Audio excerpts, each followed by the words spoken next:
and interrogated her. What are the 5 most important things I need to know about that man? Why 5? Welcome to MsMojo. And today, we're counting down our picks for the top 10 behind-the-scenes secrets about The Crown. So unexpectedly, or unexpected to them, I brought Josh in. So even though he's not actually in the scene, I had him sitting in the middle of the table. For this list, we'll be looking at facts, stories, and other tidbits from behind the palace gates of this Netflix drama. Which behind-the-scenes secret caught your intrigue? Let us know in the comments. Number 10. The Crown's pay disparity. Despite playing the woman who wears the titular crown, Claire Foy was paid significantly less than her on-screen husband. The producers revealed this fact during an INTV conference in 2018, saying that Matt Smith was better known due to his stint on Doctor Who, while Claire Foy was a relative newcomer. Am I Go on. involved in the entertainment industry? Yes. In a big way? Yes. However, they vowed that from then on, no one would earn more than the Queen, a promise they upheld when Olivia Colman stepped into the role. One more scandal, one more national embarrassment, and it would all be over. According to some sources, Foy later received back pay of $274,000 to close the gender pay gap. Sadly, cases like these are still not all that uncommon, and it's high time that every queen be treated and paid equally to her king or prince. Claire was the lead in the show. She worked the hardest, she did the most, she should have been paid the most, and that was a grave mistake. But Number 9. The pandemic affected filming for Season 4.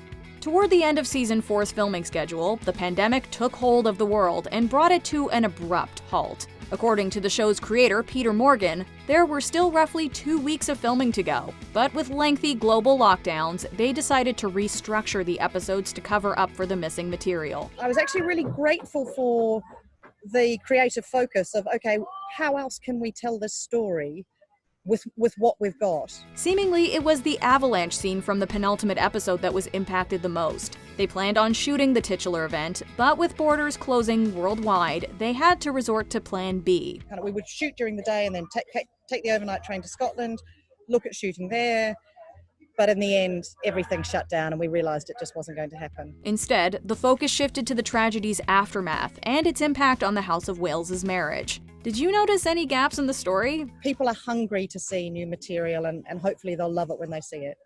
Hopefully they won't notice. We didn't. Number 8. John Lithgow's trick for nailing Churchill's voice. This wartime British Prime Minister delivered some of the best-known speeches of the 20th century, so his distinct drawl is instantly recognizable. We shall fight on beaches, landing grounds, in fields, in streets, and on the hills. We shall never surrender. These are huge shoes to fill for any British actor, let alone an American. However, John Lithgow did his homework, and the results are uncanny. Nothing you or His Royal Highness do is a private matter.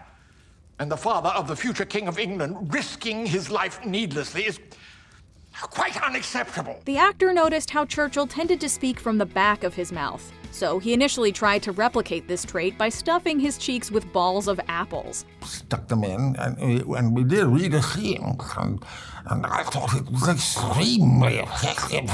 But bit by bit, my entire mouth was filling up with like apple cider. During production, silicone blobs attached to his back teeth helped mirror the sound of Churchill's remarkable speech impediments. The actor also stuffed his nose with cotton to sound more nasal. Talk about commitment to the role. But alongside the suffering, I've also seen heroism.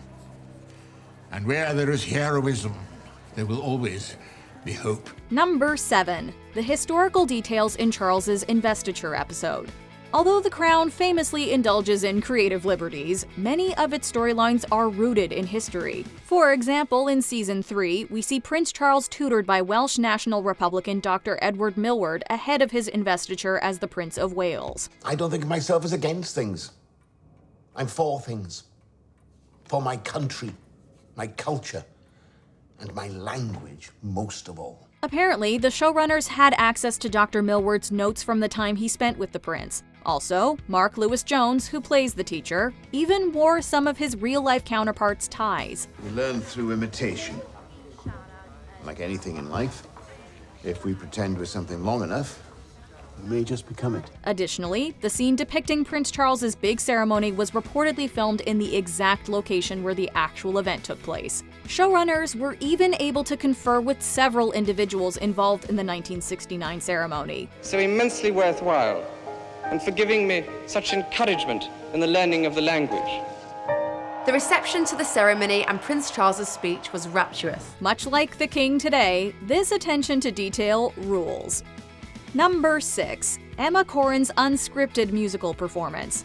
After her engagement to Prince Charles, Diana celebrates with her friends with a night on the town.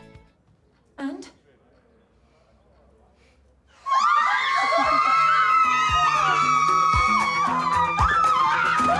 Emma Corrin, who played the princess in the 4th season, described how much fun it was to jam out to Stevie Nicks in fancy gowns at Annabelle's, an exclusive high-end club in London's Mayfair.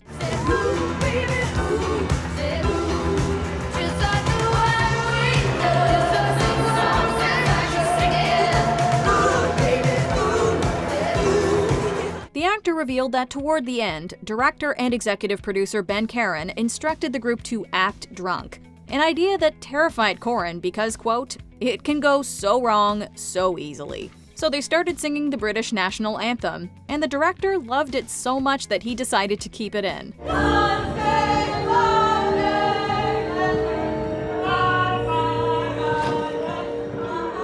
Sure, why wouldn't you sing your future mother-in-law's praises while sloshed? Who wouldn't?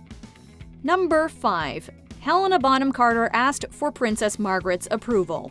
No, you heard that correctly. The actress dealt with a lot of anxiety going into the role and dove deep into research, even consulting with those who knew the late princess. All the things I could never be.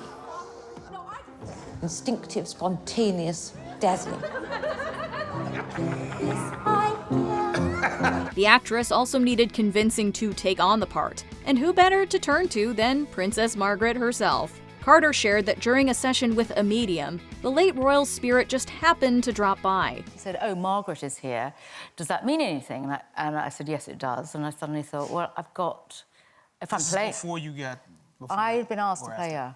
I hadn't actually said yes at that point. Well, if you have the Princess Margaret in the room, it would almost be rude to not ask for her blessing, right? Apparently, she approved of Carter taking the role and said she'd prefer her over the other actress being considered. And so I said, yeah. And I said, would you mind if I played you?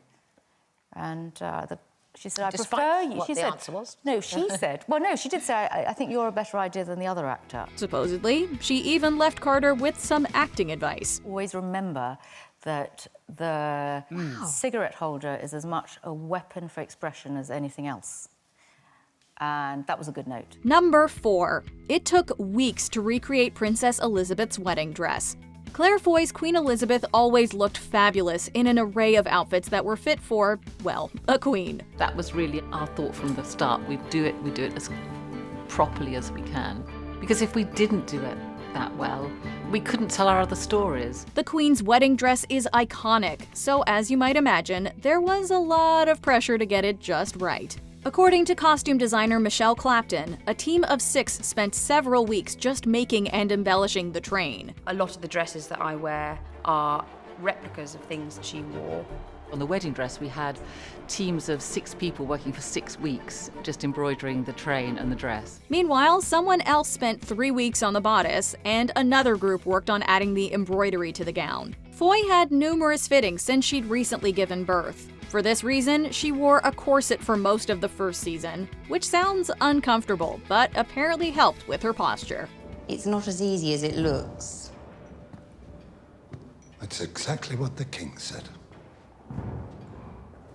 I remember. Number 3. The love triangle game.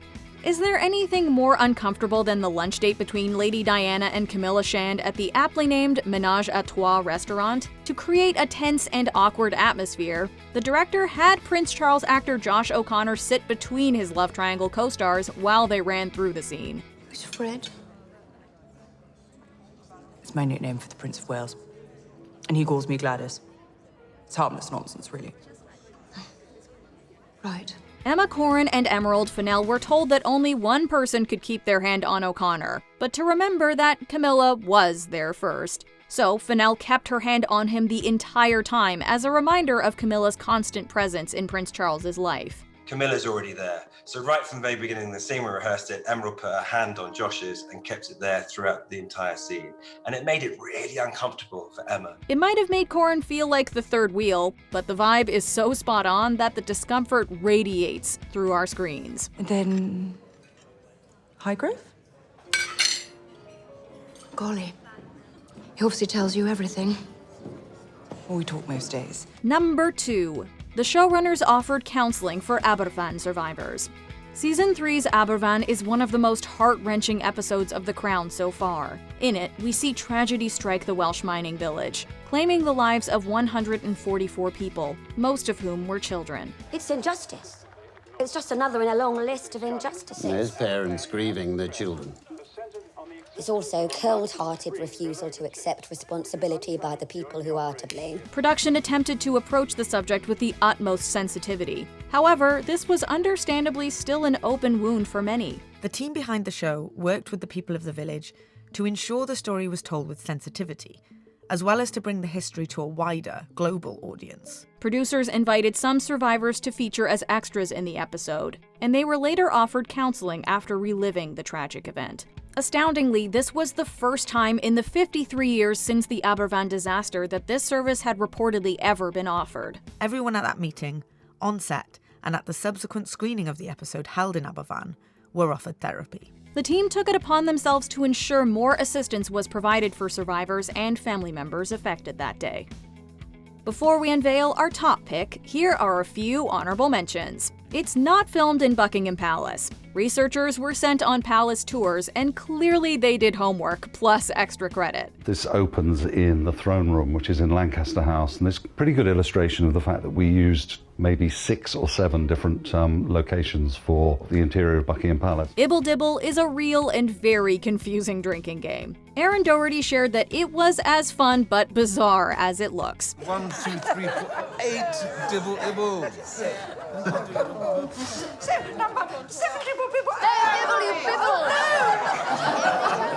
Michael Fagan's costume might have been the most complicated to nail in Season 4. Costume designer Amy Roberts wanted it to reflect, quote, what he was about and what a broken Britain was about. The state has gone. She's dismantled it, along with all the other things we thought we could depend on growing up. A sense of community, a sense of, obligation to one another. Gillian Anderson nearly fell out of a Land Rover during the Balmoral episode. That wouldn't have necessarily been out of character for her Thatcher, but it didn't make the final cut. I'm so glad you agreed to join us. I didn't have you down as a sportswoman. I'm not, Mum.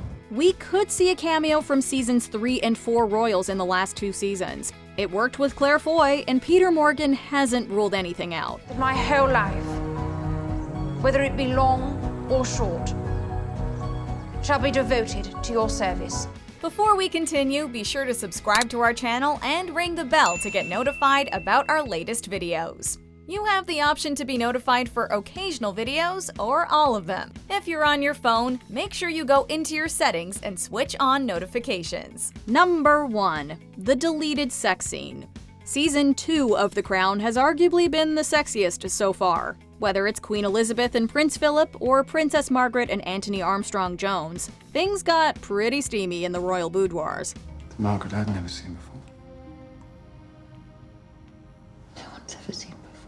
However, the latter pair were initially meant to appear in a full-on sex scene that would signify them finally getting together. Does anything feel kind of taboo to you guys at all? Sex. Yes, Sex yes. scenes Yeah, feel yeah, quite- the sex scenes is... We don't need to yeah. see them about sex.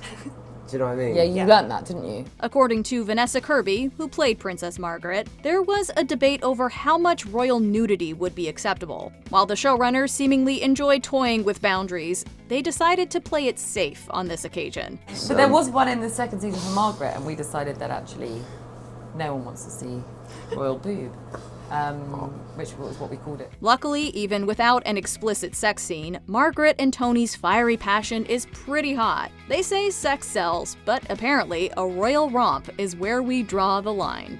Do you agree with our picks? Check out this other recent clip from MsMojo. And be sure to subscribe and ring the bell to be notified about our latest videos.